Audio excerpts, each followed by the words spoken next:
രാജ്യാന്തര വിനോദസഞ്ചാര ഭൂപടത്തിൽ നിലമ്പൂരിനെ അടയാളപ്പെടുത്തുക എന്ന ലക്ഷ്യത്തോടെ ജനുവരി 6, 7 തീയതികളിൽ നിലമ്പൂരിൽ ടൂറിസം കോൺക്ലേവ് സംഘടിപ്പിക്കും. കോൺക്ലേവിൽ വിവിധ സംസ്ഥാനങ്ങളിലെ 100 ടൂർ ഓപ്പറേറ്റർമാർ പങ്കെടുക്കും. 8 സെഷനുകളിലായി വിദഗ്ധർ നിലമ്പൂരിന്റെ സാധ്യതകൾ വ്യക്തമാക്കുന്ന പ്രസന്റേഷനുകൾ അവതരിപ്പിക്കും.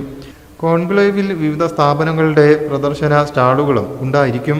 കേന്ദ്ര ടൂറിസം അഡീഷണൽ സെക്രട്ടറി സുമൻ ബില്ല കോൺക്ലേവ് ഉദ്ഘാടനം ചെയ്യും. നിലമ്പൂർ കരിമ്പുഴ കേരള ഫോറസ്റ്റ് റിസർച്ച് ഇൻസ്റ്റിറ്റ്യൂട്ടാണ് കോൺക്ലേവിന്റെ വേദി. 2 ദിവസങ്ങളിലും രാവിലെ 9 മുതൽ വൈകിട്ട് 5 വരെയാണ് കോൺക്ലേവ് നടക്കുക. 1 വർഷം നീണ്ടു നിൽക്കുന്ന വിവിധ അനുബന്ധ പരിപാടികളും സംഘടിപ്പിക്കും. നിലമ്പൂരിനെ ലോക ടൂറിസം ഭൂപടത്തിൽ എത്തിക്കുന്നതിന് വേണ്ടിയുള്ള ഒരു വലിയ പരിശ്രമം എന്ന രീതി ഒരു 2 ദിവസത്തെ കോൺക്ലേവ് നിലമ്പൂരിൽ വെച്ച് നടത്താനാണ് തീരുമാനിച്ചത്. ആ കോൺക്ലേവിലേക്ക് ജനുവരി 6, 7 തീയതികളിലാണ് നിലമ്പൂരിലെ KFRI കേരള ഫോറസ്റ്റ് റിസർച്ച് ഇൻസ്റ്റിറ്റ്യൂട്ടിന്റെ ആ ഗസ്റ്റ് ഹൗസ് പരിസരമാണ് ഇതിനു വേണ്ടി നമ്മൾ വെന്യൂ ആയിട്ട് തീരുമാനിച്ചിട്ടുള്ളത്. ഈ കോൺക്ലേവിന്റെ ഏറ്റവും വലിയ പ്രത്യേകത ഇന്ത്യയിലെ തന്നെ ടൂറിസം പോളിസികൾ തീരുമാനിക്കുന്ന പോളിസി മേക്കേഴ്സ്, അതുപോലെ തന്നെ സീനിയർ ഗവൺമെന്റ് ഒഫീഷ്യൽസ്, അതായത് യൂണിയൻ മിനിസ്ട്രിയുടെ കീഴിലുള്ള ടൂറിസം ഡിപ്പാർട്ട്മെന്റിൽ നിന്നുള്ള, അതേപോലെ തന്നെ ഇന്ത്യ രാജ്യത്തിന്റെ വിവിധ മേഖലകളിൽ ടൂറിസം രംഗത്ത് സജീവമായി എക്സ്പീരിയൻസ് ഉള്ള ഗവൺമെന്റ് ഒഫീഷ്യൽസ്, അതുപോലെ തന്നെ ടൂറിസം ഇൻഡസ്ട്രിയിലെ ലീഡേഴ്സ്, അതുപോലെ അക്കാഡമിഷ്യൻസ്, അതേപോലെ ലോക്കൽ സ്റ്റേക്ക് ഹോൾഡേഴ്സ് എല്ലാവരും ഒരു പ്ലാറ്റ്ഫോമിൽ ഇരിക്കുന്നു എന്നതാണ് ഇതിന്റെ ഏറ്റവും വലിയ പ്രത്യേകത. എല്ലാവരും ഒരു പ്ലാറ്റ്ഫോമിലേക്ക് വരിക.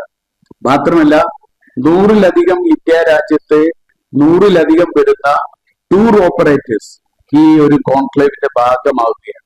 അവര് നിലമ്പൂരിൽ വന്ന് 6-ാം തീയതി നിലമ്പൂരും പരിസര പ്രദേശവും എല്ലാ പ്രദേശങ്ങളും സന്ദർശിച്ചതിന് ശേഷമാണ് അവർ കോൺക്ലേവിലേക്ക് പങ്കെടുക്കുന്നത്. ഇവിടെ പ്രധാനമായിട്ടും നമുക്ക് ഒരു കൃത്യമായി പറഞ്ഞാൽ എല്ലാ ഡിപ്പാർട്ട്മെന്റുകളുടെയും ഒരു വലിയ സഹകരണത്തോടു കൂടി പരമാവധി ഗവൺമെന്റിന്റെ പ്രോജക്റ്റുകൾ ഒരു ഡെസ്റ്റിനേഷൻ ഡെവലപ്മെന്റ് എന്ന രീതിയിൽ നിലമ്പൂരിലേക്ക് കൊണ്ടുവരികയും അതോടൊപ്പം തന്നെ ലോക്കൽ ഇൻവെസ്റ്റേഴ്സിനെയും ഈ ടൂറിസം ഇൻഡസ്ട്രിയിൽ പ്രവർത്തിക്കുന്ന എന്റർപ്രണേഴ്സിനെയും അവരെ കൂടി നിലമ്പൂരിലേക്ക് എത്തിച്ചുകൊണ്ട് ഒരേ സമയം തന്നെ പ്രൈവറ്റ് മേഖലയിൽ ഈ ടൂറിസം ഈ പദ്ധതികൾ ആവിഷ്കരിക്കുകയും ഗവൺമെന്റിന്റെ വലിയ പശ്ചാത്തല സൗകര്യ വികസനം ഒരുക്കുകയും ചെയ്യുന്ന 2 പരിപാടികളും ഒരുമിച്ച് മുന്നോട്ട് കൊണ്ടുപോവുക എന്നതാണ് നമ്മൾ പരമാവധി ലക്ഷ്യം വെക്കുന്നത്. Nilambur MLA Aryadan Shoukath, PV Abdul Wahab MP, IDFC foundation MD AB Thomas, JSS director V Ummer Koya എന്നിവർ വാർത്താ സമ്മേളനത്തിൽ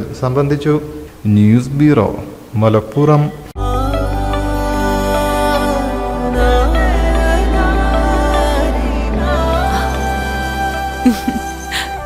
ആചാരങ്ങളും ആഘോഷങ്ങളും പലപ്പോഴും പലതാണ്. അതുപോലെ തന്നെയാണ് നമ്മൾ അണിയുന്ന ആഭരണങ്ങളും.